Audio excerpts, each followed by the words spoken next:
So a quick review. So how do we get in the box? How do we get this thing going? When we focus on ourselves. Self-betrayal. So when we have a sense of what's something we should do for another and we don't do it, it starts sort of us looking at the world in a way that we justify ourselves. And what does it do to other people? It's more defensive. To put other people on the defensive. Makes them feel.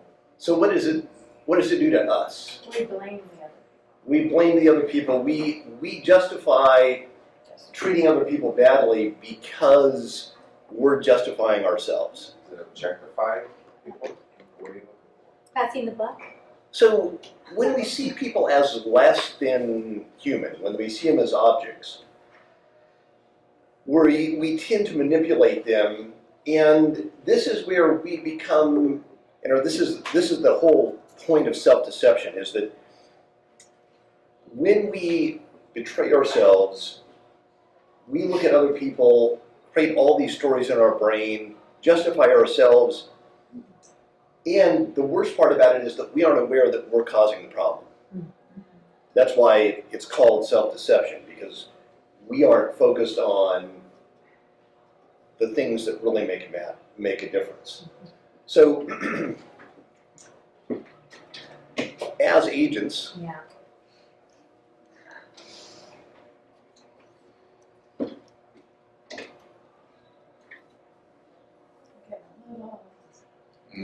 for? You can look at it. how does that affect us? Yeah. By the really sophisticated change the direction of the cord.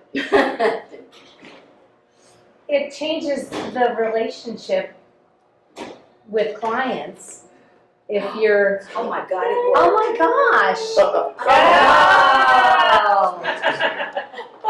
For a second. For a second. So, and then it changes the way we impact our clients, because if they sense that we aren't seeing them as people, no matter what we do, it doesn't work as well. And this is where we get caught in this thing, because we want to be able to use all the skills we're learning, all of the negotiation skills and all these other things, but that all falls apart if people sense that, gosh, they really aren't seeing me as a human being.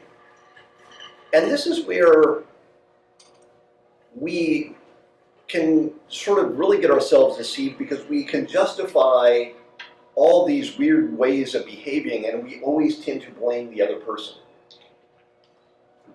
So what we really need to understand is that our success as an agent depends upon having an outward mindset, seeing people openly and honestly as people.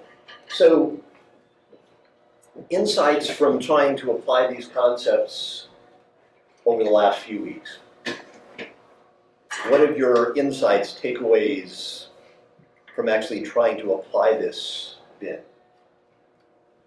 I'm noticing a lot that I'm in the box a lot. Okay. And like yesterday, I was noticing that I was in the box, but I just wanted to be there. I didn't want to get out of the box. I just wanted to keep blaming him. Well, and that's actually a great insight. I think one of the first things to really realize is that, especially as you start learning this information, you will notice that you're in the box. And unfortunately, the box is comforting. It made me right. Well, yes. It's like, as soon as we get out of the box, we tend to realize that we are human as well. And we see all of our shortcomings and our own failures, which is not there when we're in the box. When we have that inward mindset, we can justify anything. Right. And it's so easy to blame the idiot clients, the idiot other real estate agents, all these other people out there, and feel really good about ourselves. And so getting out of the box tends to make us a little bit uncomfortable because suddenly, oh, we're all human. We all have failures, oh, including me. In the box, notice we tend to think that we are much better than we are, typically. I was.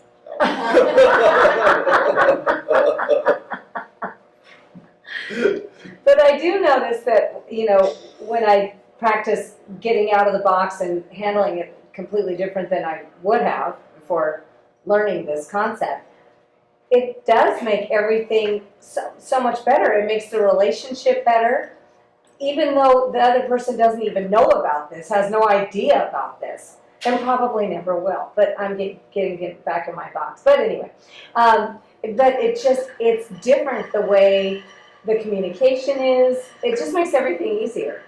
It really, it just really kind of oils everything and makes it all work better, And I think that's one of the great advantages of this is that we are much more tolerant of other people's imperfections.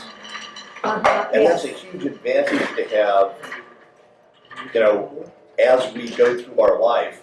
And it will make us much better agents, much better people. And the applications in our personal life, in everything we do, are really profound if we start to think about it. So, how do we actually use this in our everyday life? Any ideas or any insights that have come to you as we've been talking about these, applying the concept of self-deception, that inward or outward focus? Any things that sort of have come to you as we've gone through this? Don't all jump at once. I mean, real world application, I think it's just we have to be aware, right? I mean, we just have to be aware. So every time I guess we do that, get mad at the stupid driver that just cut us off, we have to be aware, well, maybe he's rushing to the hospital or there's a problem and he's a young person. And we just have to be aware. So, and I love the example in the book about traffic. First of all, how many of you have ever, gotten bent out of shape at somebody traffic, and after you've been out of shape, you said to yourself, gosh, I am so proud of the way I really handled that. I'm just glad that I got that mad and upset. and held on to it all day. On the other hand, if you can, he uses the example that he says, if you can see everybody in their cars and think, they're just as busy in their life as I am in mine. They're probably just as stressed, just as hurried, just as rushed as I am. And as soon as you sort of think, well, they're just like me, I found it much easier just to say, well, it's interesting. Mm-hmm. I'm going to get there when I get there. There's, and it's okay without the anger and frustration and resentment. And what I found is that if you get angry while you're in traffic, you get frustrated. When you get where you're going, are you actually able to be productive? No. It takes a long time to get rid of all that negative energy. So to me, it's like just if the more we can see people around us as people, as human beings, I just got exposed to this probably about 15, 20 years ago. And I will tell you, at the time I was traveling, pretty much every week.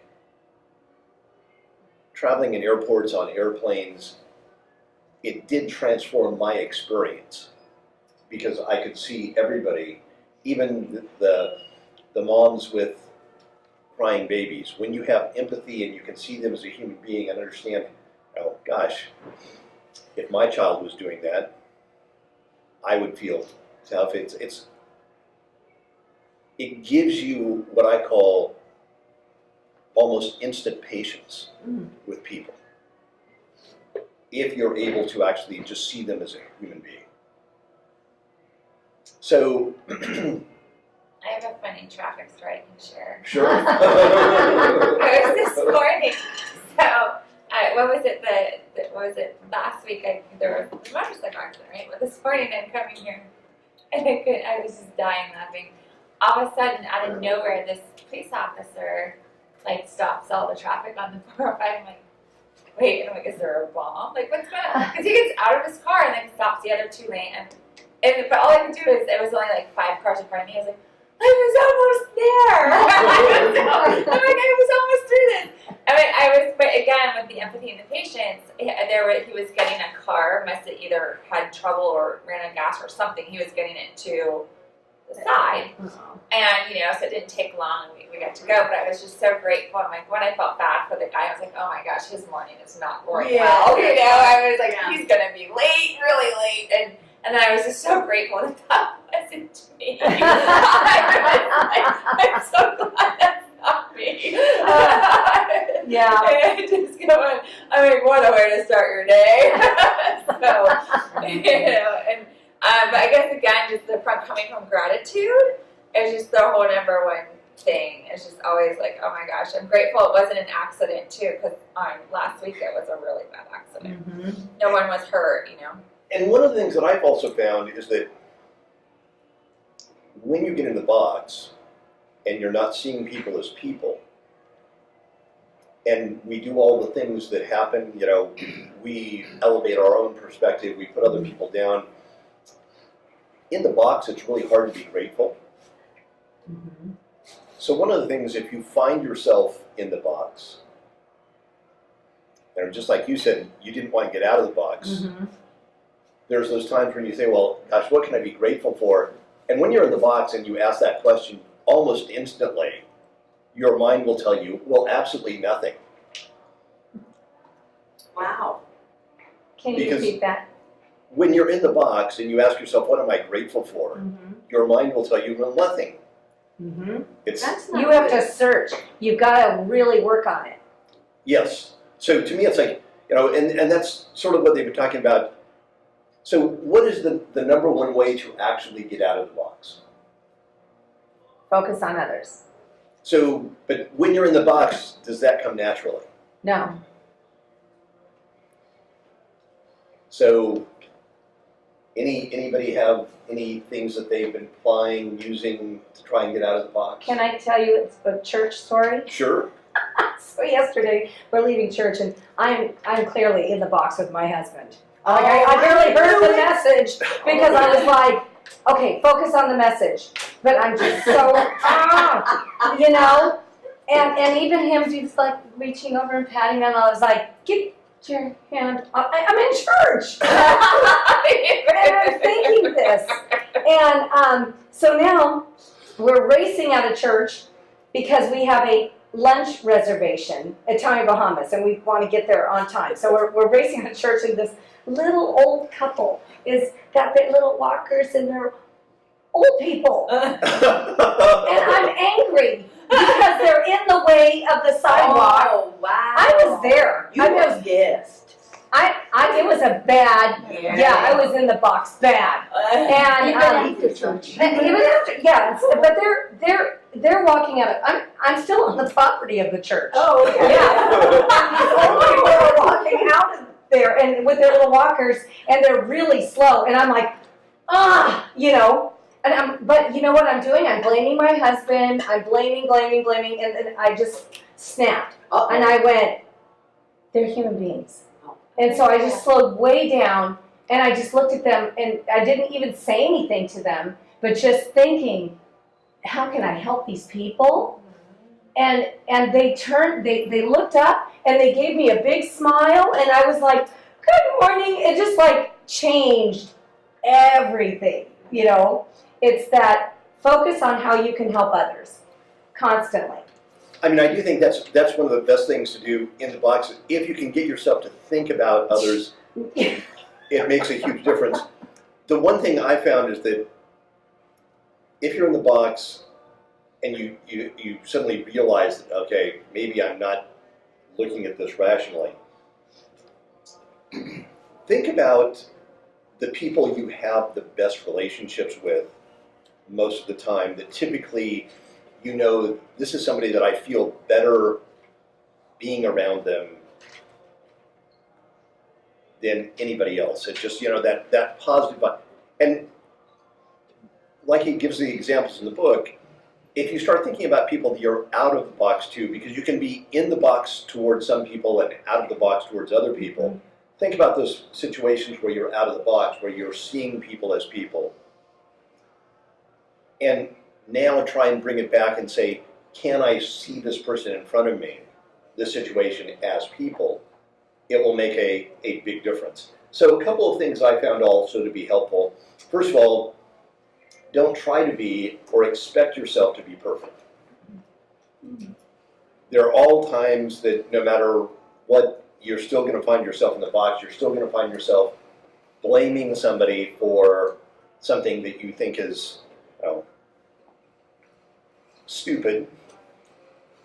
Now, one of the things that I've also found is that the more you apply this, the more you can start thinking about, That's what happened. what are the senses that I betrayed? Because remember that we get to self-betrayal because we had a sense to do something for somebody else and we didn't do it. And so if we can sort of think, what did I not do? What did I think I should? And correct it, you'll find that you can get yourself out of the box very quickly as well. Then, try and get a little bit better every day. It's a process, So it's all you can do, just a little bit. So it's acknowledge yourself to get better a little bit every day. Then, also remember that everything worth doing is worth doing poorly at the beginning. And we tend to forget that. We tend to think, oh, I want to master this particular skill or thing.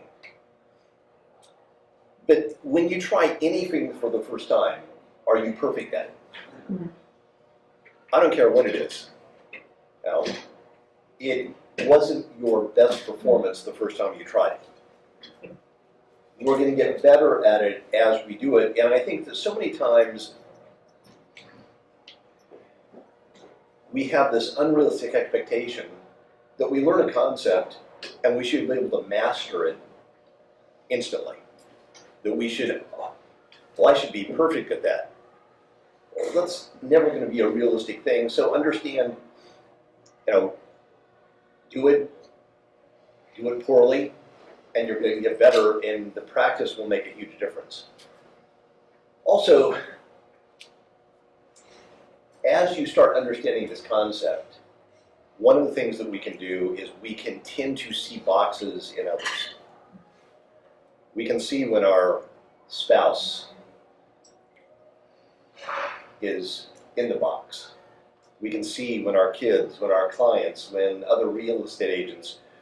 But what I found is that the more we look for others people's boxes, the more we get into our own. So, you want to look for your own boxes. You want to look for the times when you have that inward mindset and you're focused on yourself versus an outside orientation. But don't be looking for other people's failures. Because if you're looking for other people's failures, what's that probably a very good indication of? You're not focused on your own. You're in the box. So what I found is that if you're noticing boxes, it probably means you're in one. So, just be careful of that. Also, don't use the vocabulary, the box, with people that don't know the box. You mean anybody outside of this room? Pretty much, because I found that if you tell people, oh, you're in the box, They don't know. they're going to just think you're weird. So, and that always is a problem overall.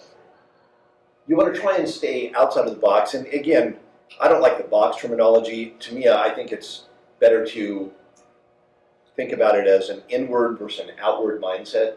When you're inwardly focused, that tends to be where you're in the box or you're focused on yourself versus having an outward mindset and you actually are seeing people as people. And remember, it is a process. When you find you are in the box, apologize for it. And I know this is hard. And then try and be more helpful to others in the future. And you'll find that it will make a huge difference overall. Also, don't focus on what other people are doing wrong. One of the things is that as we start going down this path of an inward versus an outward mindset, we start to see people all around us having inward mindsets. And we can be focused on that. But if we focus on that, we're just attracting more of that, what I call inward mindset. So do focus on what you can do right. And especially what you can do to help. I mean, to me, suddenly seeing the older couple as people, saying, you know, how can I help? What can I do to help them? Mentally will change everything. And just like it says in the book, it happens literally in an instant. People transform in front of you. So the other thing is, don't worry about whether other people are helping you.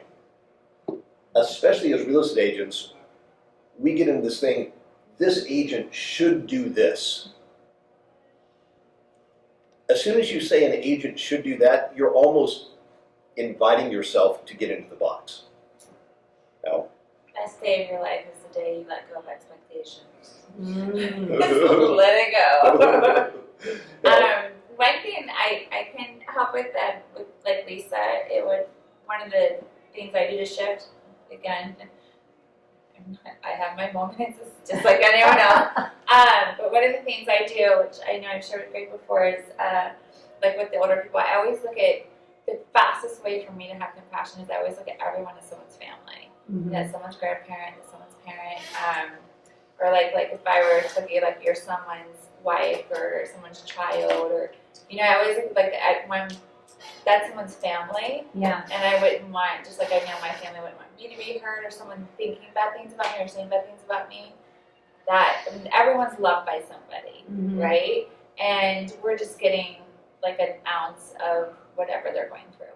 Yeah. And that's it. Or whatever. So that's a really easy way for me to snap out of it. So Yeah. This is someone's family. How can I help this person? I mean, so to me, it's like, if you think about it, I like that analogy a lot. If you see an older couple and you think, if that's were my grandparents, how would I want them to be treated? Yeah. If that was my daughter, son, if that was my spouse, how would I want them to be treated? And also just about how lucky someone is to have them, because I wish my had still have my grandma. It's like, oh, you know what I mean? Like, Yeah. if that were my grandma and I would have one more day with her, I would want her to be treated well. Yeah. That's good. Then do think about how you're helping others. And the more you can focus on helping others, the more you'll stay out of the box. You'll have that outward mindset more consistently out there. Now, I do want to draw your attention to 4 common thinking problems or styles that are sort of mindsets that most of us carry around in one degree or another. And they're indications that you are having that inward mindset, that you're in the box. And if you just start to be aware of it, it's easier to get out of it. And one of them is this, the better than box. And when we feel like we're better than, we're superior, we're a better agent, we're a better person, we're more virtuous, then basically it justifies us to abuse other people. because they're inferior, they're wrong, they're stupid, they're, with another real estate company. And when we have that, it's like we get very impatient, we get disdainful, and we're indifferent towards them, and it justifies abuse. This box explains prejudice in many ways. And what's even worse is that instead of doing this to an individual person, we can do this to a whole group of people. We can say, well, all people from this background are this way. All people that have this sexual orientation are this way. And we can find ourselves being prejudiced against incredible groups of people. And this is what starts wars, what starts incredible challenges. And what I found is that, one, if you remember that, yes, somebody may be in a category of person, they may be Arab, but as an individual person, they're still a person. And this brings us to the question of this: is any one person more valuable inherently at a core level than another human being? And most of us sort of understand that, we have that, but if we aren't vigilant, we will let ourselves mistreat people as if they were less than us. So just be aware if you ever start to feel that, well, I'm right, I'm justified, I'm better than they are, that's probably a good indication that you're in the box. A really easy exercise that I do so that I'm not not in judgment, is when I look at people like that, because again, I have my moments too, is especially in our positions and dealing with as many people as we deal with and through the years, is they're just where they are in their path. And I look at my own life and I know I've had a lot of different seasons, and some of them not my finest, right? So, and that's where I was in my path. And so what I want you guys to take from that is, it doesn't mean that you allow everyone in your life, just don't come from judgment. So it's okay to be like, oh, they're where they are in their path. That may not work for you. And it's okay to be like, oh, they're where they are and I'm going this direction. I really want to be around people that are a little closer and dynamic than I am. And that happens. Some people grow faster, some people don't. That's what makes the universe go around and everything, where we all are at different levels of where we are in our path. And that's how we learn. That's how we learn from each other. And just be like, oh, they're where they are, and and just send love and, just not judgment. It doesn't mean you have to participate in having them in your life, but just send love and hope that they keep moving forward on their path. You had something, Jody? Well, I think earlier you said we really shouldn't look at what other people are in the box. We shouldn't. So by making some of the statements, it's like you're saying, well, they're having their thing. I'm not saying they're in their box. I'm saying they're where they are in their path, and I'm not here to judge it or to look into it, unless I'm coaching them, of course. I'm really gonna break on it. But my thing is, like, it's not my problem. Basically, in layman's terms, where it's like, well, they're where they're on their path. I'm not gonna get into this or look into like their box, whether they're in it or not in it, unless of course I'm sitting down with them and coaching them and breaking them through it. But it's a good way to, my point was to not come from judgment. Because whether they're in the box or not in the box isn't for us to judge. Does that make sense? And I can judge her a little bit. Yeah. She's got these weird terminology things. Yeah, I have my terminology. That's why I think you guys read these books, you can understand the way I speak. Yeah. So That's her way of saying, see somebody as a person. Yeah, so yeah, I have my own language, I do, so yeah. Yeah, so I guess if that's what you said, that if you said it like that, then I could get it more. But when you start saying I'm not gonna judge, then you're judging. I'm thinking, like when you're actually making that thought that I'm not going to judge, then you really are judging. I think she's making an observation. I'm just observing that they are where they are in Just an their path, observation. Yeah, and because you have to. You have I'm to. going to Right. allow them to be who they are. I mean, that's It's more like acceptance, I guess. Like I'm gonna accept who you are with your path. I'm not gonna try to change you. Yeah.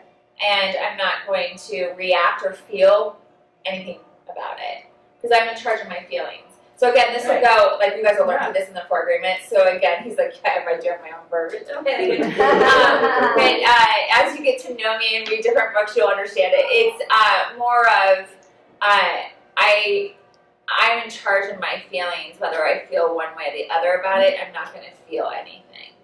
And I'm going to choose not to feel it, and I'm going to allow them the space. So basically, I create a space for people to be themselves. Whether I agree or disagree, I'm going to be like, I'm not going to agree or disagree. I'm going to be totally neutral because they are where they are in their path, and it's not my place. That kind of thing. Does that make sense? Uh-huh. Okay. And this, So at what point in that process do you recognize that there is an opportunity to help them be maybe a better version of themselves rather than just completely detaching from people that, I mean, we all have people in our Right. lives that we are not fond of or that don't, like, we're not going to go to the movies with or whatever, but at some point, is there a transition where rather than just Observe them. observing them, that you actually try to help them, just like Bud helped Tom?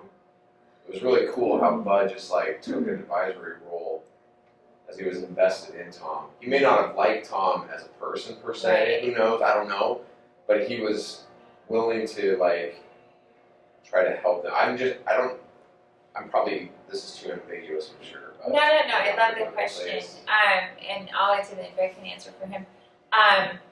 So, and again, the way that I think is that we have all the answers already within, and I let my intuition, my body tell me. Where I draw the line is this going to hurt me? And is this going to hurt my progress? And is this going to take from me in a way where it's not good or whatever? And you can tell.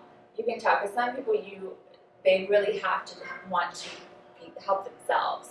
Because we help people, however, really always what we're doing is we're helping people help themselves when we're helping them. Does that make sense? Because we're all trying to our own choices. So, like even if you were to give someone money, they're choosing what to do with it.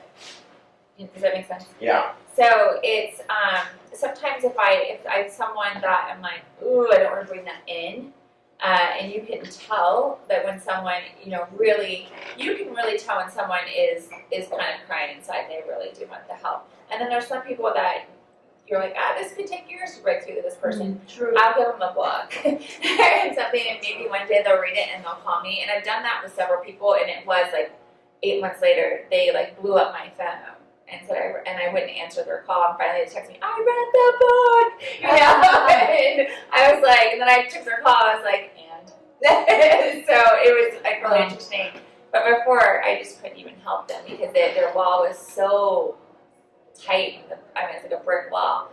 Their box was really big. I think exactly. the Bud and Tom thing is it's coaching. Yeah. So he was open to that. So he could Yeah, help when you're them. open to coaching. Right, so like if They you're have to having be just a open. relationship with Right. another person, you might not be able to be in that same instance unless they were actually asking you for coaching help, right? Yeah. And I notice think in the that beginning, is Tom was definitely resistant. but he was there for that reason, Yes. Yeah. you know. So that was isolated for that. It's not like But walking down the street. Everyone in coaching, by the way, everyone is resistant in the beginning. That they're like, I've never met anyone not resistant. It's change. Yeah. But I do think you bring up an excellent question that's really worth thinking about, in that one of the things that I found is you go down this path of really looking at your own self-development, personal development, in all the literature, in all the books, there is this focus on don't see the flaws in other people and stuff like that. And there is a point that you do have to say there are other people that need to change and grow, and I can play a role in doing that. The key to me is to, before you try and teach or educate another person, ask yourself, am I doing it for them or for me? And if you're doing it for yourself, I found one, you'll get more resistance and it just doesn't have the same impact. You know, and that's the tricky thing about this is that, and part of what I love about this book is that they talk about the fact that you can do any outward behavior in the box or out of the box. So it's not a behavioral thing. It's a level deeper. It's that way of being. Am I seeing you as a person or am I seeing you as an object? And what I found is that if you're truly seeing somebody as a person, anything you do to educate them or to help them will get a much different response than if you're treating them as an object. Now, it's an interesting story that your question brought up from the next book by the Arbinger Institute called The Anatomy of Peace. And he tells a story about he and his wife wanted to go out. He wanted to take his wife out for a very nice Valentine's dinner. And his wife wanted to go out to this fairly fancy Mexican restaurant. And so they walked into the restaurant and they sat down, and as soon as they sat down, this guy noticed that in the booth next to him was a slovenly, looked like maybe possibly homeless person, and he stunk. And he was there for a Valentine's dinner with his wife. He wanted to be romantic, and he started to get upset. So he started complaining to his wife about the person next to them stinking, and his wife was not bothered by it at all. She says, "Not bothering me," which made him mad at his wife. Maybe I've done that. Say, No. and he complained enough that finally his wife got them to be reseated. So they went to the other side of the restaurant, and at the other side of the restaurant, he said, "Well, I could just barely smell that odor, just faintly." He said, "But I was glad that, I was away." Now, they ordered their food, and when the food came, he couldn't believe it because the stench came back. It was the food. Oh my God. And he thought, well, did this homeless person move over next to us? But he could see him still across the room. And they realized that the black beans that this particular restaurant served had a very peculiar odor. He mistook it for body odor. Wow. It's cumin. So whatever it is. Now, one, I think we can get ourselves into judgment, but here's the interesting question. If you saw the homeless person as a human being, would you tell him about his body odor?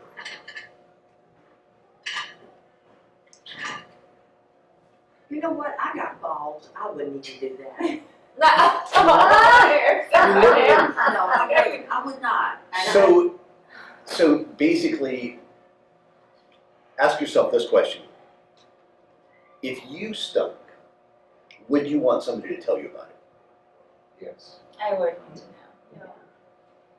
Yeah. So if we see them as a human being, even though it may make us uncomfortable, we should kindly tell them about it. If we see them as less than human, we will ignore them. Gary has no problem telling me that when I find garlic. That's Sweet garlic does not work. He's like, it's not good for you. oh no, I would tell anybody in this room. But a homeless, somebody I don't know, I've learned to keep my alligator mouth overloads my hummingbird ass quite a bit. So I have to watch it. Well, so again, if you were going to approach it from somebody in this room that you cared about, Oh, yeah, they would you approach them in a compassionate way? I told somebody in this office the other day, and didn't even realize I did it, that she needed to lose weight. Oh, honey. I had no idea that I upset her, and I apologized for it. But I meant it in a nice way.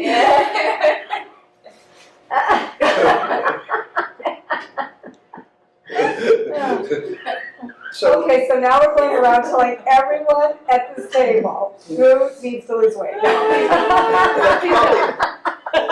Stop right there. so Yeah, don't tell me. I'm already tracking my food on a app. So getting back to the point of I'm aware. if somebody is doing something that you can see as hurting them, if you can approach them compassionately, and to me this is, whether it's smoking or anything that they're doing that's destructive, to me those are the things where we know we need to do something, and if we're ignoring it, we're truly not seeing them as a human being.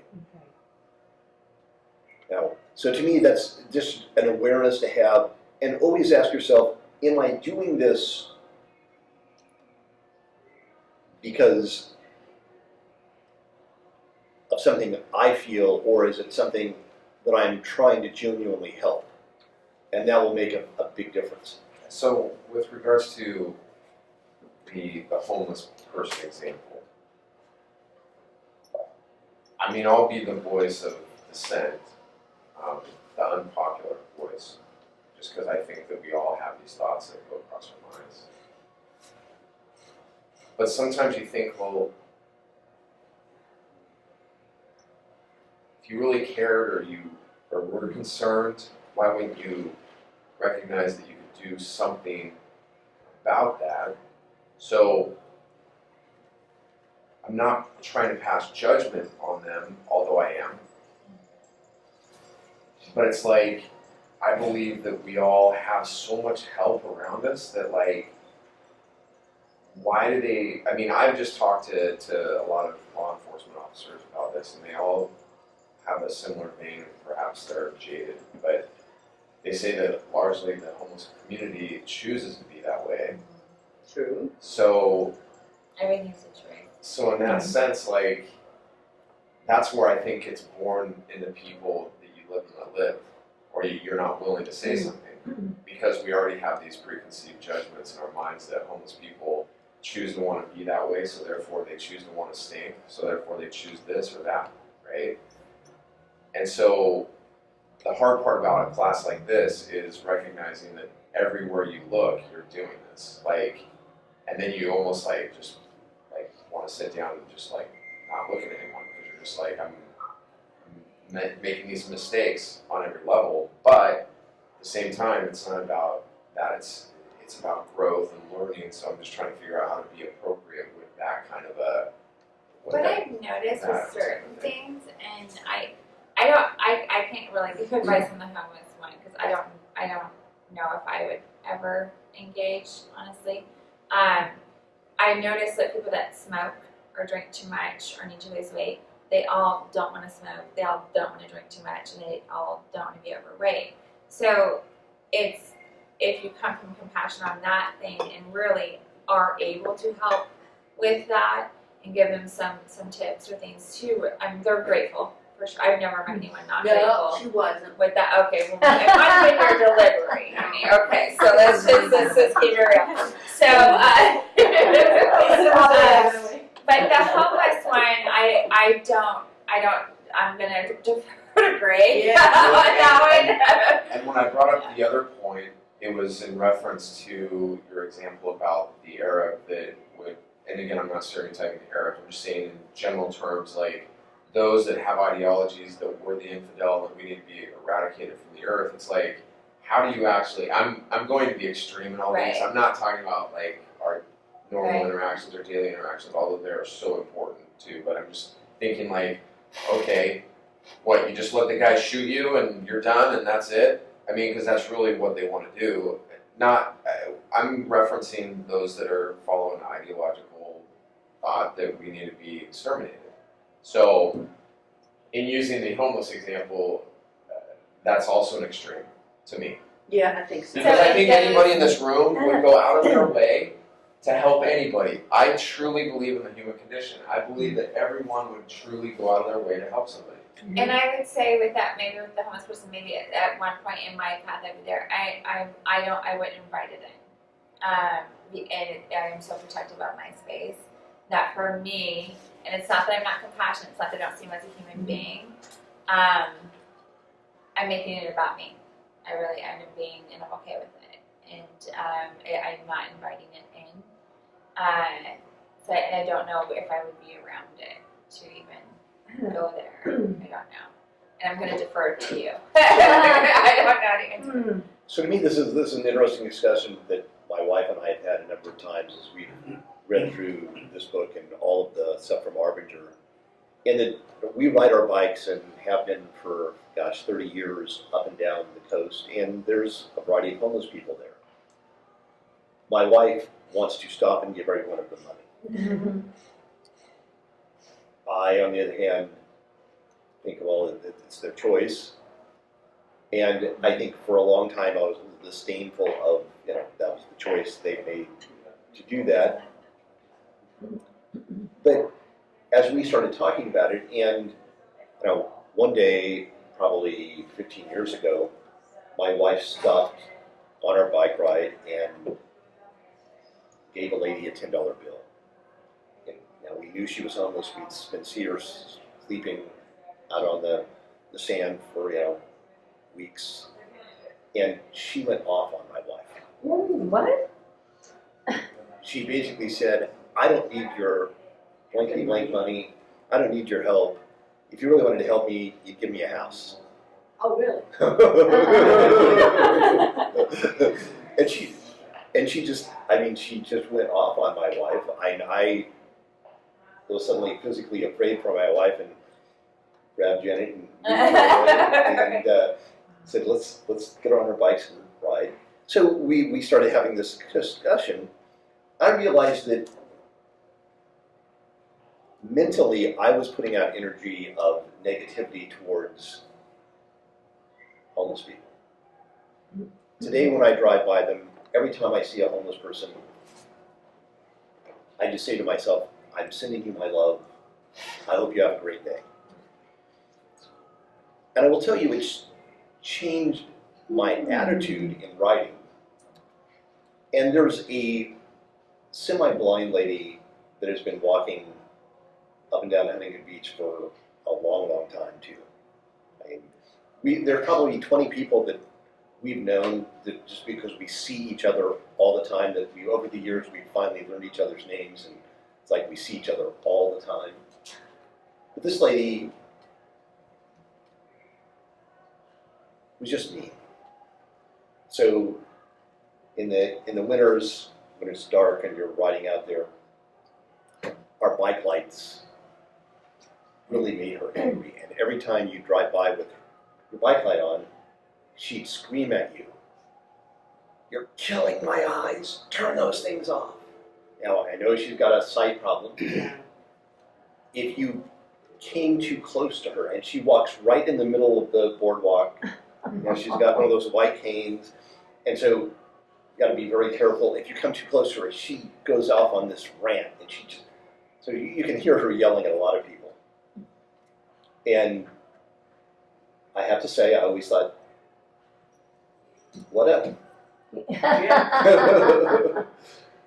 And so Jan and I started talking about, how can we, one, not let her irritate us, and what can we do to help her?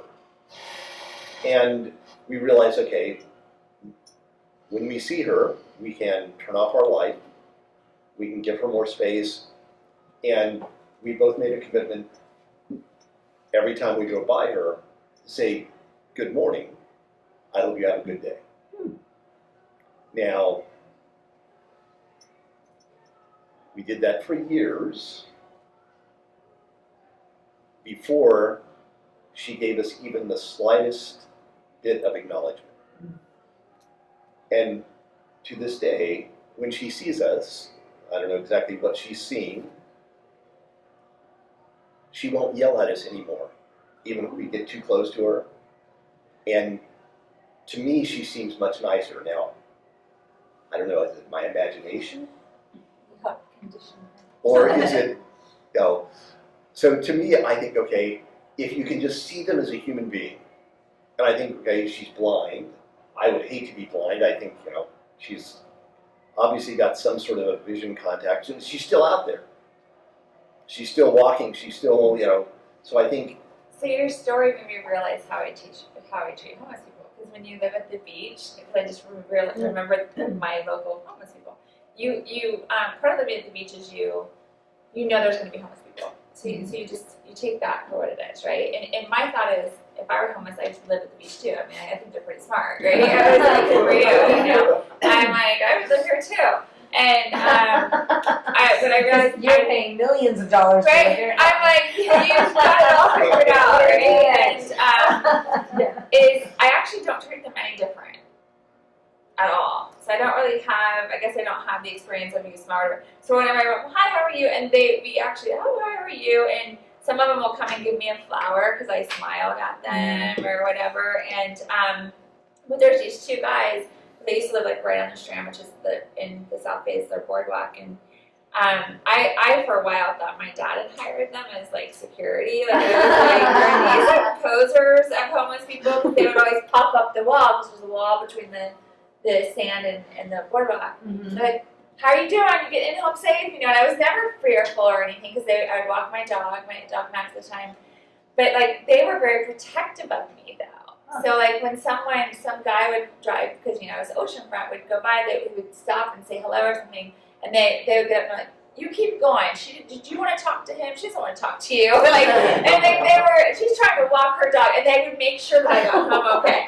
And it was like really cute. I was like, good night, and they would tell me their name. They would never ask me for money or food or anything because I treated them as an equal. And I'm still to this day, whenever I see, because they're always the same, like that's where they live. And they're just like, hey, good morning, what's up? Or, it's your overcast. They're my neighbors, yeah. And one guy, he's always, he's either at the beach or over by the bookstore, and he has like this bike that, I don't know how he rides this thing with all this stuff he has on it. But you know him. And he doesn't really talk much, but you just, as long as you're respectful, I'm respectful of his space, they're respectful of my space. And there's no confrontation but there's no difference either. I am who I am and they who are they, and it's all good. So it's a really kind of cool thing. But I do like my little security guards. So to me, this whole thing comes back to always seeing everybody, no matter what condition they're in, as a human being. So to me, one of the things I've heard Mother Teresa on a radio station once, and one of the people who was interviewing her said, "Well, what can we do to help you? Can we raise more money for you?" And she said, "No, we've got plenty of money. Everything's coming in fine." And he sort of kept pressing her, and she said, "Well, there's one thing you can do for me. Tomorrow, just go and find one person in your town that's homeless and convince them they aren't alone in the world. See them as a human being."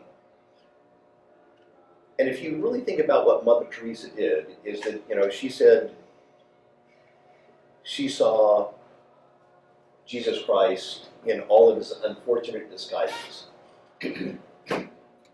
And she saw the humanness in everybody, and that's what made her Mother Teresa. Now, I'm not sure I can be as good as she was, but seeing everybody as a human being is definitely a great start. So just to finish up here, the next box that I do want you to be aware of is there's this, what I call the I deserve box. And if you ever feel like you're being victimized, that's probably a good indication that you're in the I deserve box. And if you're feeling entitled, like I deserve this, I deserve, that. And basically, that really means that we're seeing ourselves again in this better than situation in relationship to the people we are around. Another box that I found can be very challenging is the need to be seen as box. And this is when,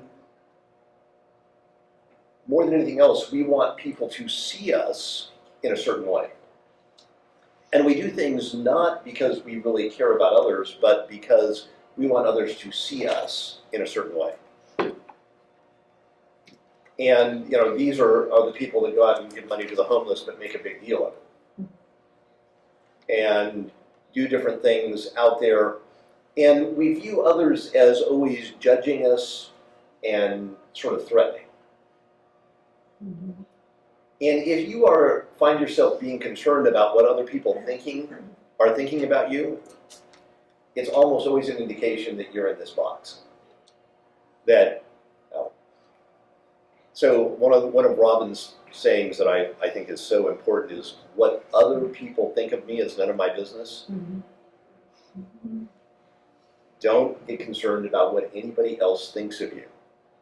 And it's amazing. Well, I hear it all the time. Well, what's the other agent on the other side going to think of me? What's my client going to think of me? It's none of your business. Give it up. So, that's an indication that you're in that box. Another one is the worse than box. And this was a little hard for people to sort of get a handle on. But a lot of people sometimes say, well, I'm not as good as this person. I didn't come from the same background. I didn't have all the opportunities. And we are constantly putting ourselves down.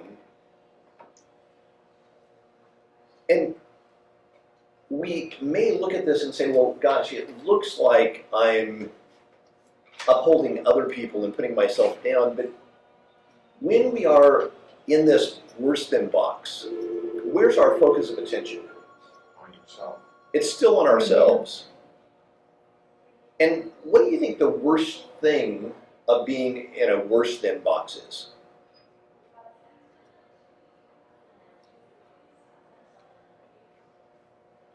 What do you think we do? If we see everybody else as being better than us,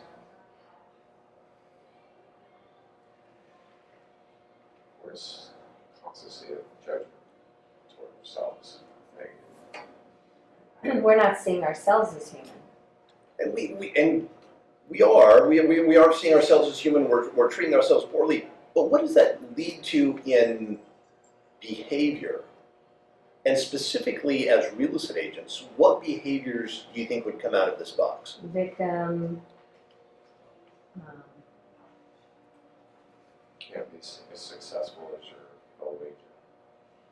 Taking action. And I can't be that's it. We justify, when we're in the worse than box, we justify not taking action. Oh. Well, I can't prospect because I don't have the voice that Dean does. I can't prospect because I'm not as attractive as Tad. I can't Well, that's prospect true. because That's actually true. I can't trust it as easy. I don't know what to say. Thank you. That's so funny. And yet, I hear a lot of these boxes when I listen to agents that, well, I can't do this because of this deficiency, this deficiency, this deficiency. and we justify not taking action. When we can get out of that box and say, you know, I'm a human being just like anybody else out there. I have the same basic, you know, value as a human being as Dean or anybody else out there. It's much easier to get us to take action and move forward. The two biggest lies I hear real estate agents tell themselves through with that topic is I don't have enough experience, and ones that I've dealt with a lot, not so much here, but at our last company, is I'm young, so too young, or I look too young, or whatever. We dealt with that a lot in our previous company, but that I don't have enough experience is the biggest lie realtors tell themselves. I mean, it's amazing what people come up with. It's like, you know, they come up with all kinds of things where they are putting themselves down and justifying their lack of activity. So, first of all, has reading this book been helpful? Absolutely. Is it done? Did you guys Yeah, do the whole today thing? was the last day. Oh, good. So, biggest takeaway from reading it.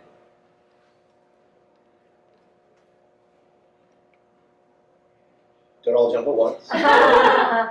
It's like, I just feel like I'm saying the same thing over and over again. Well, that's okay. It's Yeah. just that awareness. It's just really paying attention. This morning, I was, gonna run late, and I'm getting so mad, and I put on something, and my mom says that doesn't look good, and then I'm like, it's not gonna be late, and then I take a deep breath, I change clothes, like, Mom, I'm really sorry, it had nothing to do with you, and I wasn't mad at her, but I was so mad at me, and so just, walking away from that and just going, it's so easy to get in that box no matter what. But All right. but I feel like I'm, I'm aware of it now. All right. To me, that part of it is this is a process, and we're never going to arrive. But that's why, I think when I started this, I said this is one of the books that I have on my must-read every year book. Yeah. Because to me, it's like, as we're thinking about it, it's easier to apply. But as distance goes back, we tend to lose sight of that. So is there anything I could have done to make this more valuable?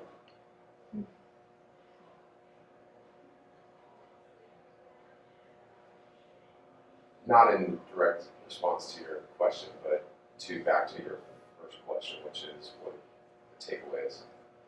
I think that for me, the greatest thing that's happening in my transformation right now, with yours and Robin's help, is to make mistakes and be okay with that.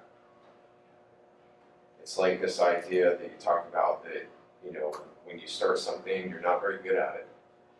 And we have to be at peace with that. And the idea that we can make mistakes, learn from them, and keep going, but not to internalize them as negativity within our own frame.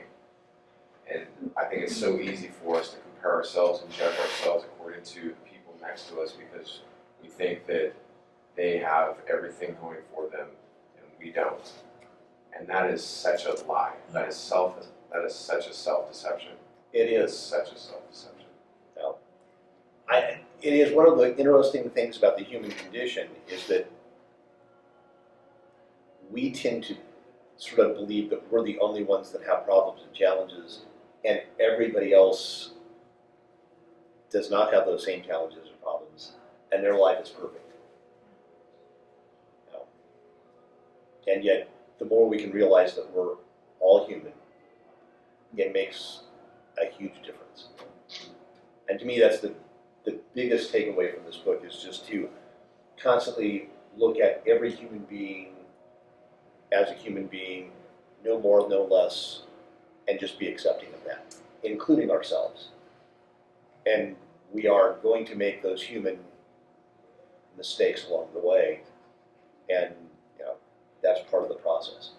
Sorry, That's okay. one of the great challenges that I think many of us face is that we feel like that when we do want to be better, that we're just being selfish And what I'm starting to recognize is that that's actually not, it's all in your intentions.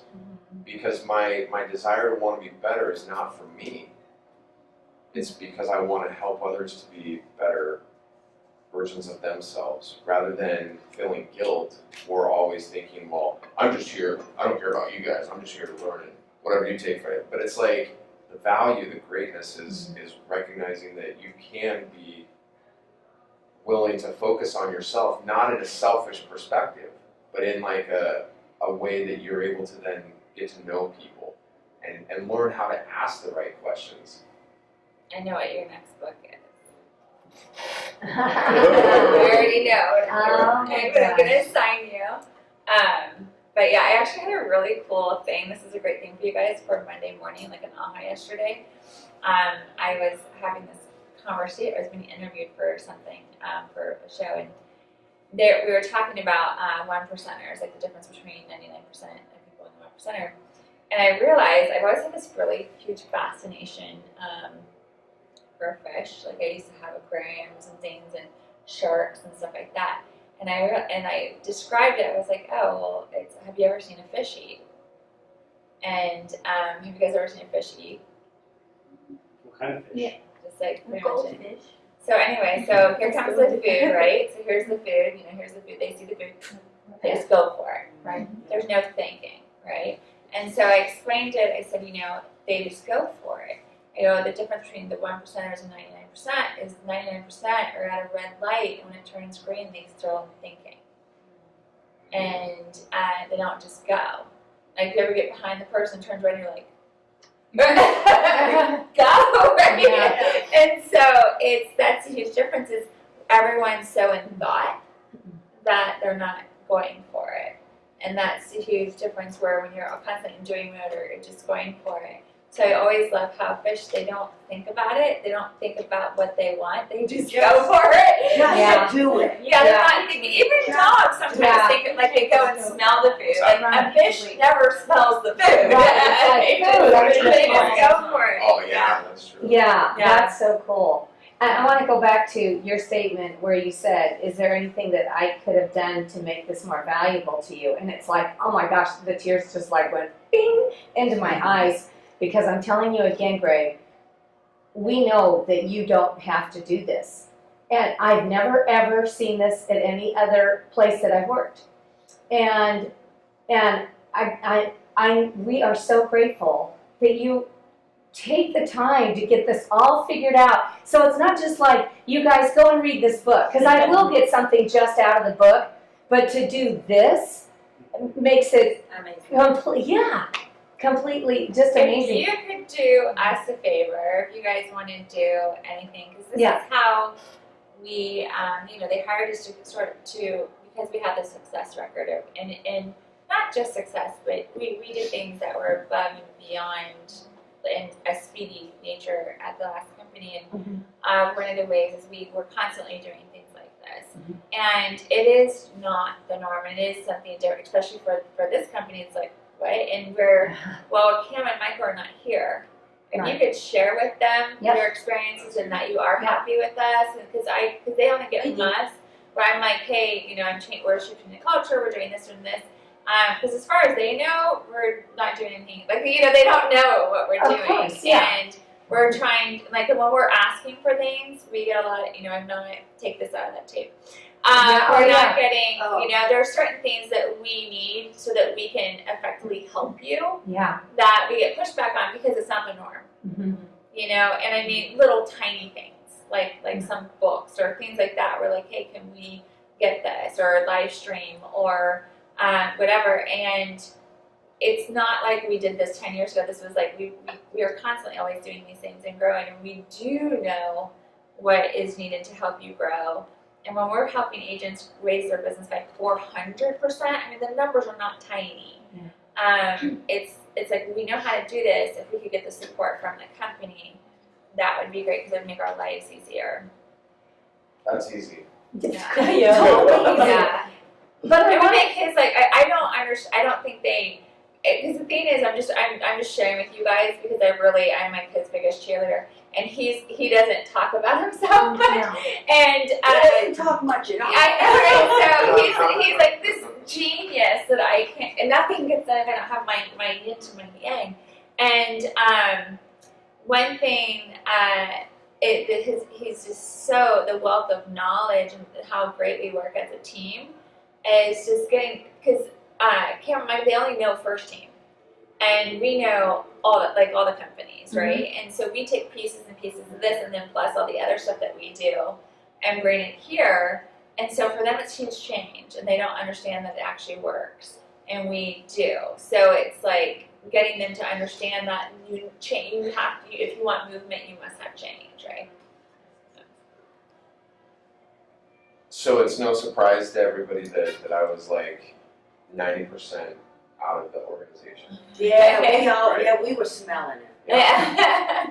And so, you know, for me, I kept, and I'm sorry, this is just my vernacular, so forgive me if I offend anyone, but I just began to pray very, very earnestly to understand what direction do I need to go, because in my arrogant brain, I thought, well, you know, this doesn't have the recognition that other brokerages have in this boutique-y little town of ours, and yada, yada, yada, and I just started going down the roads that I told you that I would never go down, but I did. And You're forgiven. I absolve you. but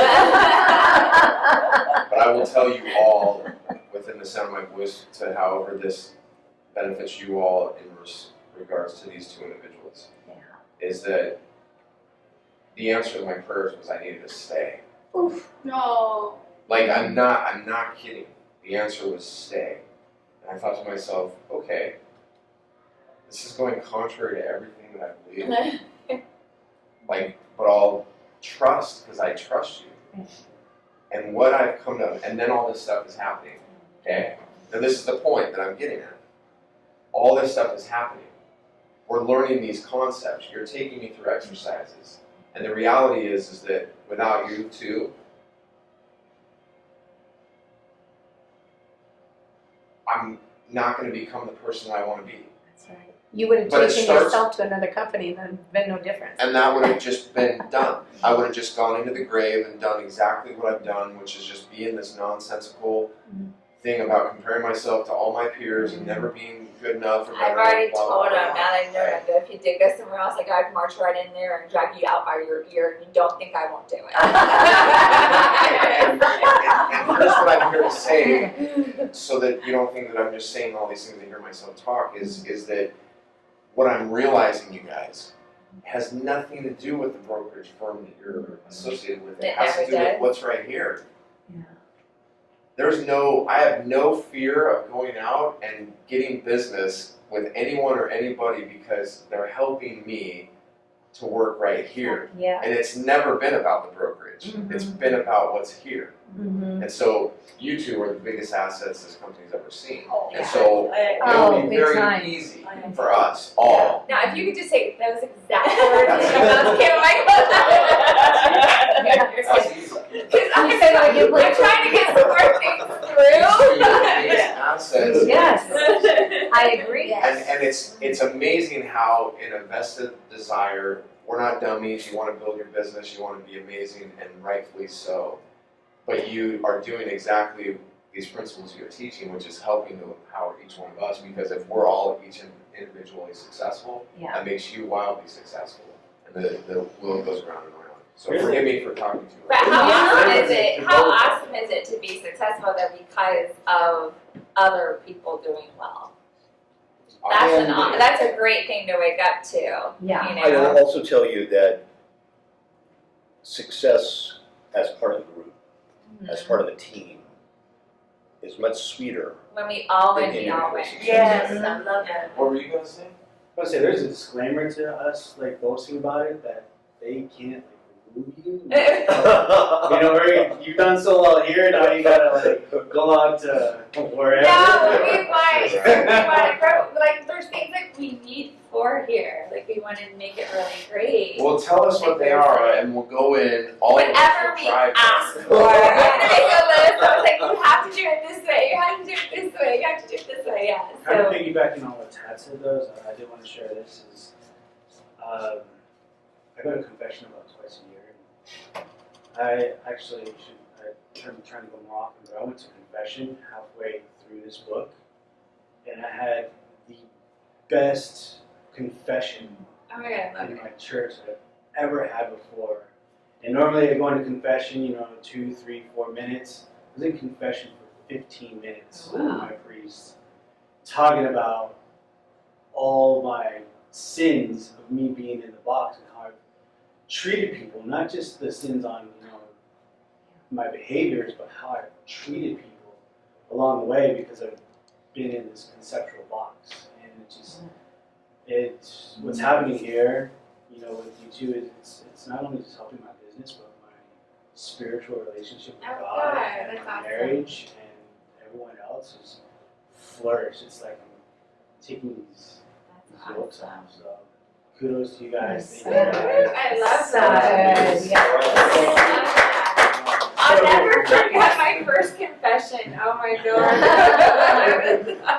Just to end it, I actually was very emotional when the book ended. Yeah. I mean, I had tears in my, I just felt like I was there with them, and I was like, that's it? Like, we're done? No, we're never done. I know. Anymore. Yeah, it was a great experience. So a couple of things. First of all, if you'd like to continue down this journey that Leadership and Self-Deception started on, their next book is The Anatomy of Peace. And it takes the same basic concepts. It applies a little bit more to your home life, Is that the one you wanted? a business application, but it is outstanding. Read it. It's great. The one that we're starting for tomorrow is, which I also emailed it out to everyone, or Allie did, is the 4 agreements. Right. Yeah. But that's Tuesdays and Fridays Mhm. at lunchtime. So a couple of quick announcements. Make sure you're here for the 4 agreements tomorrow. Tomorrow, 2:30 to 3:15, and then Friday. 12:30 to 1:30 every Tuesday and Friday going forward. Also, next week, we will not have Mondays with Greg because Greg will be in Scotland. Oh, that's right. I wasn't sure if you wanted me to fill in for you, or if you just So, wanted to wait. If you would like to fill in, I would be. Oh, okay. Yeah, that's Yeah. fine. All right. What do you want to do for next Monday? That's why I came. I wanted to see what your format was.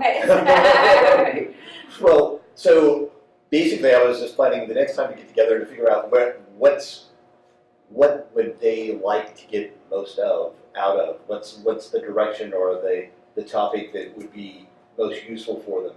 So if you want to do a little exploratory work and then Okay. we can I come can up do with. that. I'll do my Jedi mind stuff on all of you. Yay, we need that. You'll love Also, it, I promise. Wednesdays, we still, Jody is going to be doing her listing presentation coming up. I'm in a meeting until 9:30 across the way, so I'm gonna miss part of it again, but. You can watch the video. Also, Huh? You if can you, watch the video. Yeah, that's true. if you go, both Lisa's and Tad's listing presentation are on Vimeo? Vimeo, and just because a couple of people said, well, I don't think we should have the listing presentations public, I did password protect them. That's cool. So there is a password on it, it's called growth. So just type in the word Oh, growth okay. and you'll be able to Great. access it. So, Can I sorry, maybe just one more observation going way back to the frustration you feel when you're on the road. It's so fascinating. My father always tried to teach me a principle growing up called the 5 Ps: proper planning prevents poor performance. And I always just never even I was too cool to follow that idea. But what I've come to learn is that I'm not frustrated, and I'm the biggest road rager that ever was, and I'm not proud of it. I'm not proud of it. I'm not proud of it.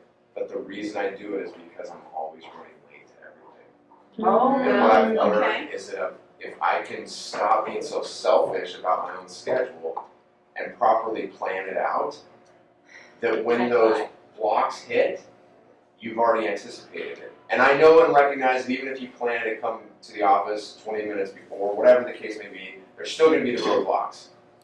But at least you've mentally gone through it.